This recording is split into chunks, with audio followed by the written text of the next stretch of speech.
साथियों नमस्कार। योग सूत्र के अध्यापन में मैं आपका हार्दिक स्वागत व अभिनंदन करता हूं।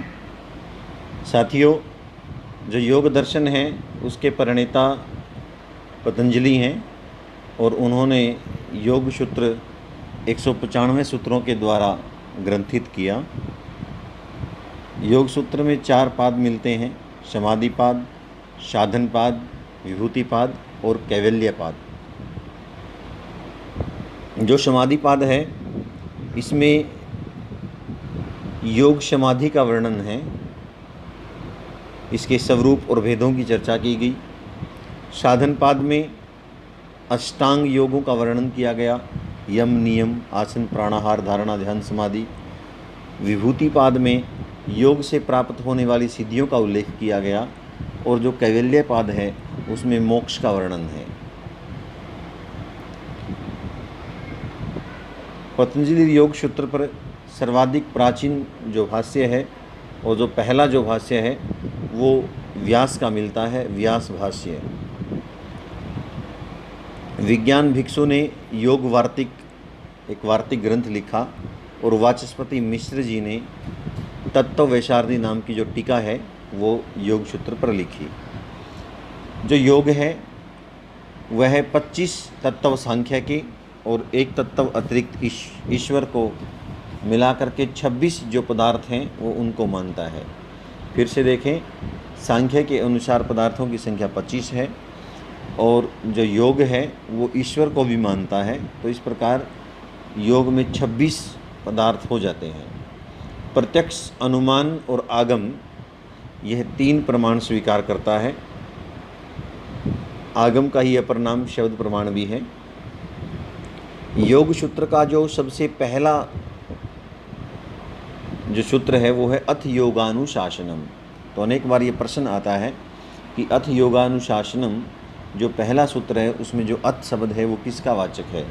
तो जो अथ शब्द है वो अधिकार का वाचक है। और जो द्वितीय सूत्र है वो है योगश्चित्त वृत्ति निरोधः। जो योग है वो चित्त की वृत्तियों का निरोध करना है।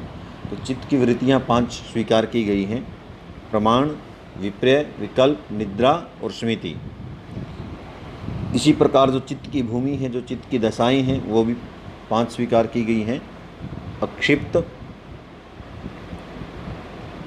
मूढ़,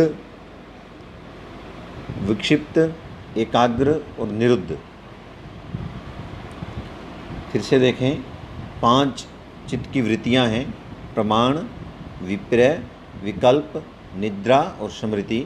और चित्त की जो भूमियां हैं वो 5 हैं: क्षिप्त, मूढ़, विक्षिप्त, एकाग्र और निरुद्ध। ये दशाएं होती हैं, ये चित्त की भूमियां होती हैं।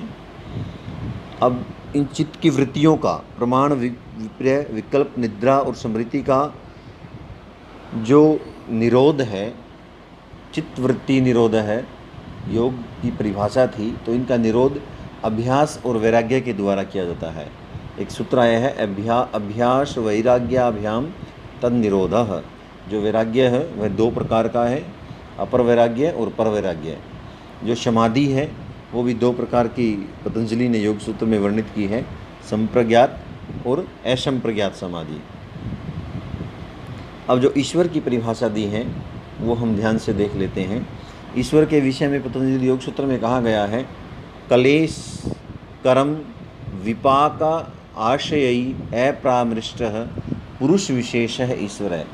अर्थात अविद्या, कर्म, विपाक, आशय आदि से जो स्पर्श से रहित पुरुष है वही ईश्वर है। अब इनके विषय में देखते हैं। जो कलेश हैं, अविद्या, अस्मिता, राग, द्वेष और अभिनिवेश, ये 5 स्वीकार किए गए हैं। जो कर्म है, धर्म और अर्थ परक जो कार्य है उनको कर्म कहा गया। कर्म फल जन्य जो आयु व भोग रूपी जो फल हैं उनको विपाक कहा गया। और आशय से अभिप्राय चित्ते आशमंतात सेते, तो वासनाओं को आशय स्वीकार किया गया। तो क्लेश, कर्म, विपाका और आशय जो इनसे सर्वथा असप्रशनीय हैं, इनसे जिसका कोई मतलब नहीं है, ऐसा पुरुष विशेष ईश्वर है। अष्टांग योग की बात वेदांत की तरह यहाँ भी की गई। यम, नियम, आसन, प्राणायाम, प्रत्याहार, धारणा, ध्यान, समाधि, ये 8 प्रकार के जो योग हैं। यम में अहिंसा, सत्य, स्तेय, ब्रह्मचर्य, अपरिग्रह यमः, ये यम है। अहिंसा, मनसा वाचा कर्मणा, किसी को नुकसान न देना, सत्य बोलना, अस्तेय, दूसरे के धन की इच्छा न रखना, ब्रह्मचर्य, जो गुप्त इंद्रिय उनका संयम रखना, अपरिग्रह, और जो ज़्यादा धन संचित न करना, नियम, शौच, संतोष, तप, स्वाध्याय, ईश्वर प्रणिधान, आसन, स्थिर पूर्वक जिसमें बैठा जाए, ऐसी अवस्था जिसमें सुख के साथ बैठा जाए, श्वास और प्रश्वास को रोकने का जो कार्यक्रम है, उपक्रम है, उसको प्राणायाम कहा गया। देश को एक स्थान पर लगाना धारणा कहा गया।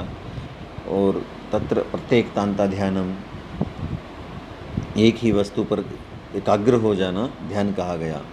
संयम के विषय में कहा गया त्र्यंब एकत्र संयम है, कि जहाँ पर धारणा, ध्यान और समाधि ये तीनों चीज़ हों उसको संयम कहा गया। आशा है कि आपको ये वीडियो पसंद आया होगा। यदि आपको अच्छा लगा तो चैनल को सब्सक्राइब करना